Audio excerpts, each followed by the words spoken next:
The Nez Perce National Historic Trail was designated by Congress in 1986. That designation was solely based on the flight of 1877. The trail starts in the vicinity of Wallowa Lake, Oregon. It travels through the 4 states of Oregon, Idaho, Wyoming, and Montana. Now, the trail, as its current designation, is 1,170 miles long. However, there's a much greater story to this designation, and in the years to come, we will be seeing this trail extended, and we'll talk a little bit about that later. The trail, as you can imagine, does not only go through forest lands. It covers 12 national forests across the Northwest, but it also goes through Bureau of Land Management, U.S. Fish and Wildlife Service, private and state lands, and goes through 2 national parks, which includes our close park here, the Nez Perce National Historical Park, as well as Yellowstone. Since time indefinite, the Nee-Me-Poo utilized these trail systems. It's here that they carried out activities such as hunting, fishing, gathering medicines, as well as foods. And they used this trail also in their spiritual quest. According to legend, they learned to use the trails in the days of foot travel prior to the acquisition of the horse. The legend goes in a couple of sentences that the grizzly bear found a young boy. He showed them this path through the mountains and how to survive in this rugged country. Now, it's to be understood that the Nez Perce were then utilizing this trail on foot, and at one point they did have pack dogs that had packs on them, which enabled them to go a little further in their endeavors and routing this trail back and forth over the mountains. Of course, the acquisition of the horse around 1700 to 1730 AD provided a whole new dimension for the Nez Perce to travel this route, as you can imagine. And we'll get into talking about what that meant to the people. This trail, of course, was utilized by the Nez Perce for their seasonal rounds as they went from their villages on the rivers and they reached into the high country. And as they moved up, they were gathering medicines and foods. Everything that we have today, for the most part, whether you wanted a deodorant, you wanted a hair stimulant, Rogaine has nothing on the Nez Perce. If you wanted a hair color, if you wanted any of those types of items, medicines, aspirins, they were available back then in Nature's Supermarket. And that's one of the reasons they were utilizing this trail, is to go up and to get these types of items. The other thing about this trail is it dropped off into what we call feeder trails. And this enabled them to reach major rivers that provided travel way for access to fishing sites along the Clearwater, the Salmon, the Snake, the Grand Round, and the Columbia Rivers, just to name a few of those rivers. The Nez Perce traded almost every place that they visited. The Nez Perce, having been active in making annual expeditions into the plains for buffalo, where they would often stay upwards of 3 years before returning home. As you can imagine then, this trade route was also used not only to access these areas for seasonal rounds, going to buffalo, but intermarriages certainly were taking place, going to visit family, going to ceremonies and celebrations. So an active highway we're talking about here. They would actually go in to the plains as a major trade route and have commodities that they were getting at the Dalles, Oregon, as we know it today, which was one of the major trade centers. But they also went as far as the Pacific Ocean and doing trading, and they were the major tradesmen of the plateau. And the reason being was they were the only tribe at the time to maintain this direct contact between the Dalles and the Native American tribes of the plains. And the major means in which we see diffusion or dissemination of ideas or cultural traits, items such as how we socialize, how we maybe do our hair, adorn ourselves, games that we play, all of those types of things is what happens when we see a trade internet taking place with these people.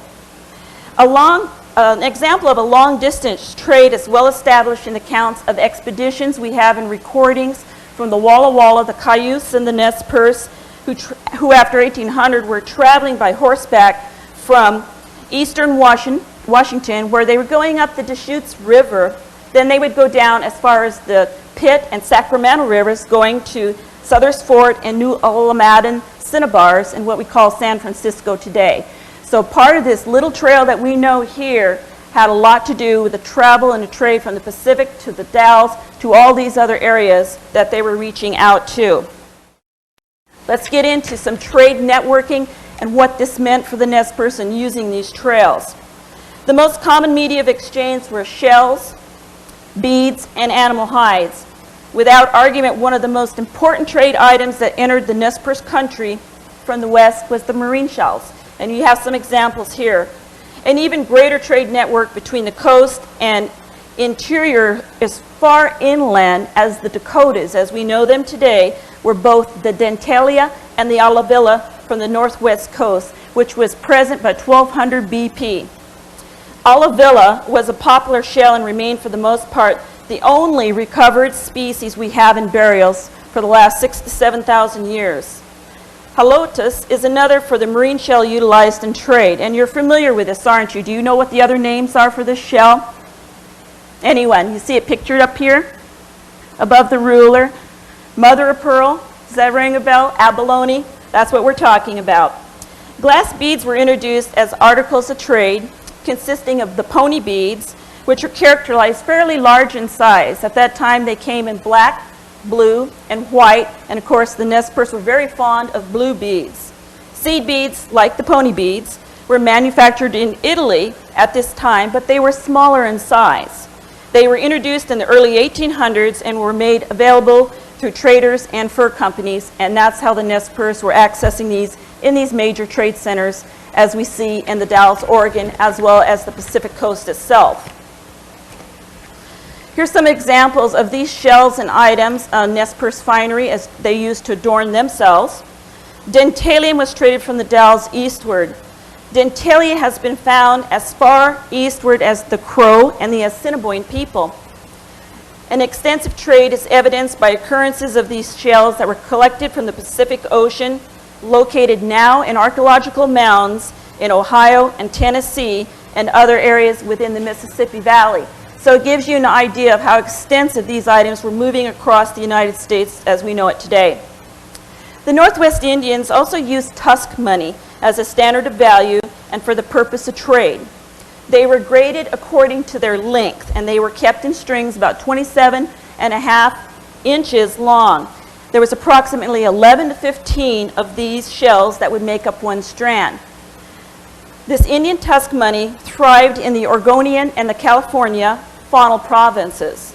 More specifically, they were found in the vicinity of Vancouver Island, particularly from the deep waterbeds of the Quatsino Sound. Ethnographically, the shells entered the plateau only indirectly through these two routes.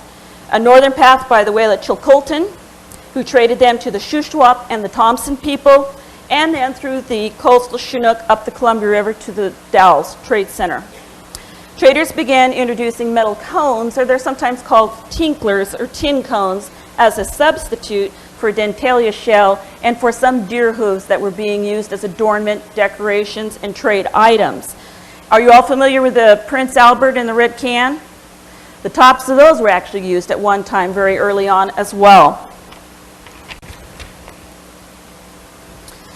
One other known trade item is the whalebone club. It's found in burials that date between 3,500 to 1,500 BP.